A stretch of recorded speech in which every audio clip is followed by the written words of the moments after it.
Oh, hi. I'm Lars. Welcome to This Old Mine. Well, I pulled the trigger on this one. We're now the proud parents of a SRAM Pneumatractor. It's a hybrid tractor and air compressor. See the big tank on it is the air compressor receiver tank.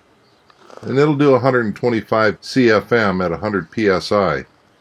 But first things first, we got to get it started. You notice it's a 6-cylinder International engine.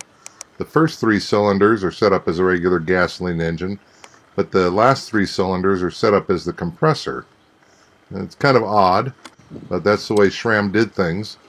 SRAM has been around for about 100 years, and they still have compressors out there that are running. Now, first things first, you got to put a new battery in this. Of course, safety third. You want to make sure that you hook up the positive cable first and then the ground. If you hook up the ground first and then the positive, while you're ratcheting the positive down, if the wrench happens to hit metal, you'll have a nice short, your tool will get hot, and you possibly cause yourself some physical damage. Hey, it cranks over, so we're in business. I've been playing with this thing for a while, and I know that the fuel tank has some rust in it, some crud. I flushed it out, put it back together, but we still get some little goobers in the line, so we from time to time have to undo the line and flush it out, get the little cruds in there out to where we can get fuel flow. See, there's no fuel coming out right now.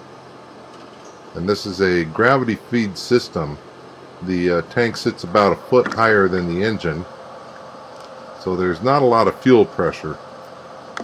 First thing, we got to put some fuel in it. Yeah, that kind of helps. And now let's see if we can get some fuel out down here. Hey Dingus, why don't you turn on the fuel valve? Yeah, it's up there on the tank. And look at that, yeah. Alright, let's put it back together and give it a crank.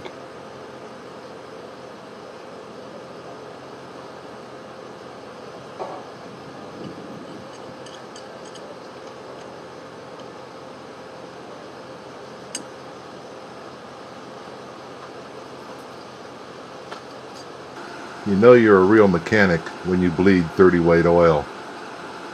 It's not really bleeding, but it's oil.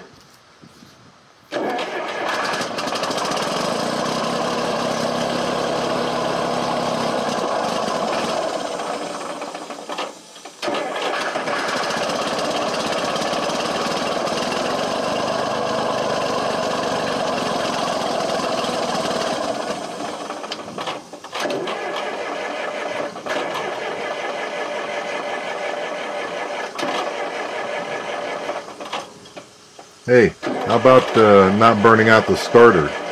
Try turning the fuel on. You forgot to do that, didn't you? We put this nifty fuel filter on. It's got a water separator and a pretty good sized filter on it. This should do the trick.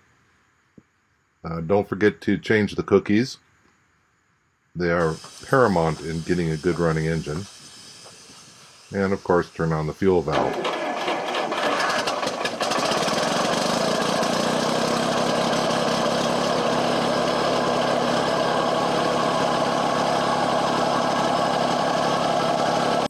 Now it's time to play around with the compressor. Get this thing running, and yeah, it sure pumps. Brings the pressure up. Well, it's 100, 110, into 120. Yeah, it's a little bit too high for this system. It's only rated for 100 PSI. And we're going to see the blow-off valve pop here in a second. Goes, and the engine stalled. Too much load on that little 3-cylinder. Well, after fiddle jerking around with it for a while, I finally figured out how the system works. So Cleaned out the unloader valve. Realize that you have to run it at a higher RPM so that the engine doesn't stall. And it loads and unloads quite nicely. Goes between 90 and 100 psi.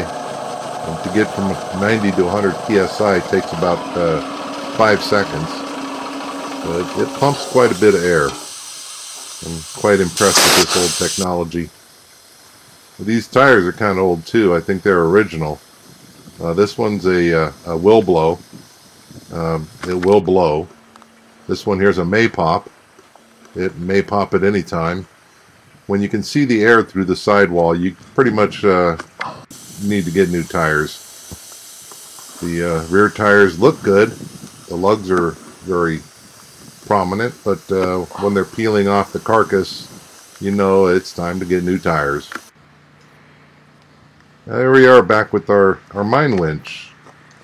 I've been playing around with this, trying to get it to function properly. We got the engine running. Had to do some work on the carburetor and had the magneto rebuilt. So now we're going to fire it up and play around with this, see if we can get our fingers caught in those gears. This here is a lever to switch it to go up or down. And this is how we start it.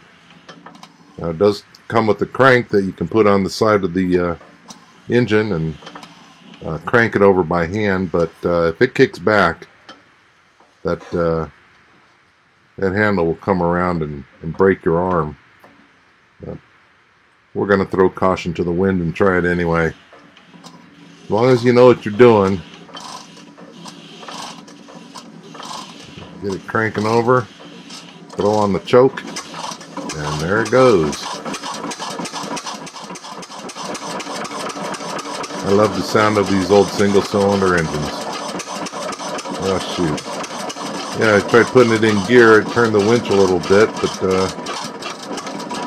then everything went to pot. The gears are turning, but the shaft isn't.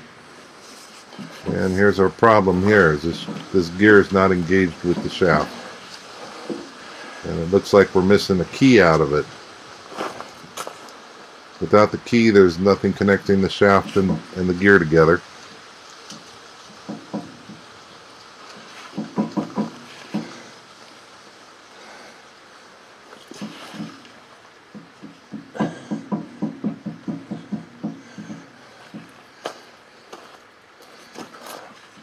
Now here's the key down here. It's a 1/2 inch square, but it's only about 1.5 inches long. That's not enough.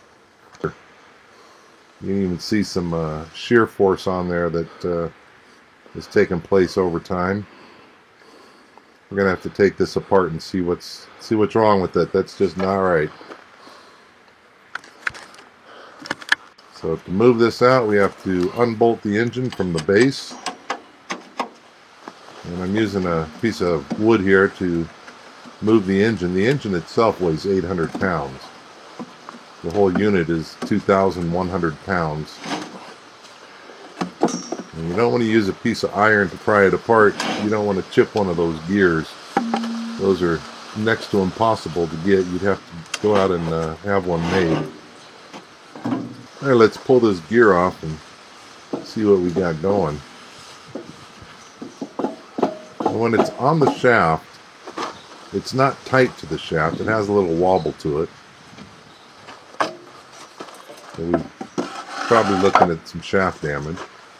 I put a piece of wood underneath the gear to make sure that if I do drop it, I don't drop it on the cast iron base and chip the tube.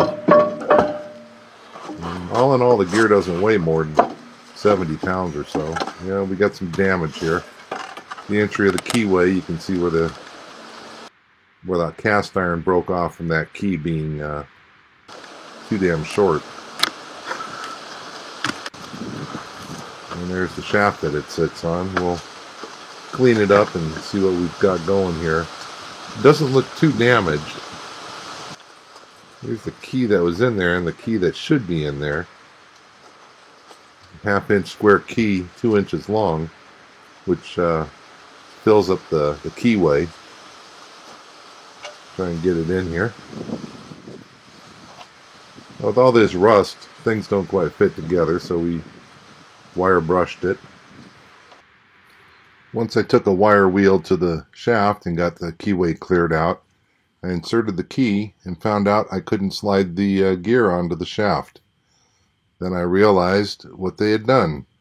They used this short key, hammered it in as far as they could, and then tack welded it in place. That's why it didn't hold. There's not enough surface contact to hold the torque. We'll have to grind that down and get the proper key. There is a key called a jib key, which is slightly tapered and will allow you to put the gear on the shaft and tap the key into place. Ah yes, the joys of old equipment.